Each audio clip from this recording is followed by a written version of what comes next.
Hey guys, welcome back to my channel, and today I will be doing a breakdown of Demon Slayer Season 3 Episode 5. That is the Swordsmith Village arc. But before we get to the video, please leave a like and hit the subscribe button for that YouTube algorithm to kick in. It really helps, so let's get straight to the video. In the depths of the forest, Muichiro Tokito defeats a fish demon and saves Kozo Kanamori, who is happy to see him and Kotetsu safe. After the reunion, Muichiro requests for Kozo to provide him with his fixed blade to replace the chipped one he is currently using. Kozo agrees that Muichiro needs a new blade and mentions that it was Tanjiro who asked him to fix the old blade. He leads the missed Hashira and Kotetsu to the shed, where Hotaru Haganasusuka is currently working and expresses gratefulness that there weren't any fish demons nearby. Kozo explains that he has a sword for Muichiro in the shed, and after he receives it, he should immediately head back to the village to protect the chief. Muichiro denies this proposal and pulls Kozo back when he tries to advance towards the shed. He tells him he senses something and sees a pot rattle. Gyoko, the upper rank 5, comes out and identifies Muichiro as a Hashira for realizing he was there and faces the trio. A swordsmith rings the village's alarm to announce the arrival of the fish demons and instructs the civilians to defend themselves, right before being consumed by a demon. Then a group of swordsmiths try to defend themselves as a fish demon approaches them. Mitsuri Kenroji arrives and slashes the demon, killing it. She apologizes for her late arrival and heads towards the chief's residence. At Tekchin's location, a swordsmith tries to save him from being crushed by a fish demon, but his injuries render him unable to move.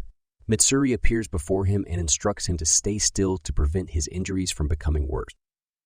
The love Hashira then attacks with love-breathing first form, shivers of first love, slicing the demon and making it release the chief. After defeating it, Mitsuri angrily mutters how those who hurt others will never make her heart throb. As Tekchin falls from the demon's grasp, she manages to catch him before he hits the ground. Crying, she begs him to wake up and, after a few coughs, he comments on how he was caught by someone cute. Relieved to see that he was all right, Mitsuri quickly goes to help the others that were wounded. Elsewhere, Tanjiro Kamado suddenly wakes up to hear the voices of Hantengo's various forms. He looks to see Nezuko Kamado carrying him through the building as she dodges bolts of lightning, and Tanjiro remembers they were previously knocked unconscious. They get hit with a shock of lightning and Tanjiro defends Nezuko and himself from Yoroji's swoop, running out of the room. Sakido yells at Karaku for being too slow and tells him to use his Uchiwa fan and destroy the building. The pressure from Karaku's fan attack makes the building collapse with Nezuko caught under the debris. She grasps onto Tanjiro's blade, making herself bleed. The scene cuts to Muichiro. Gyoko introduces himself to Muichiro, Kozo Kanamori, and Kotetsu and asks for a moment before he kills them. He presents his art piece titled Death Throes of the Smiths, consisting of multiple mangled swordsmiths with blades pierced through their bodies.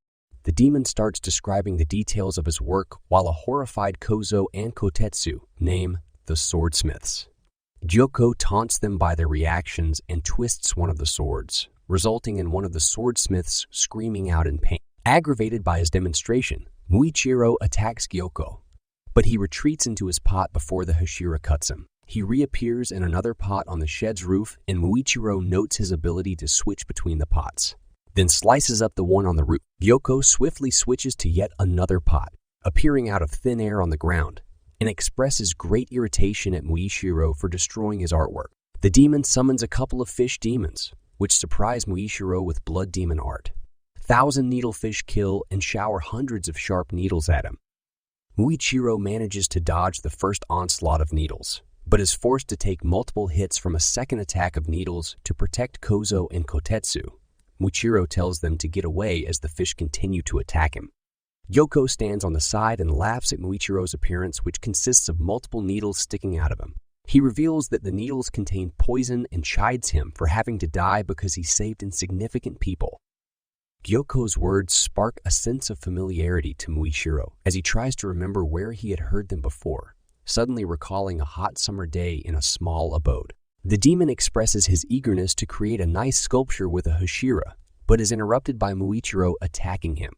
Gyoko uses blood demon art, water prison pot to surround his opponent with a pot-shaped prison of water, rendering him unable to breathe or attack as his blade could not pierce through the layer.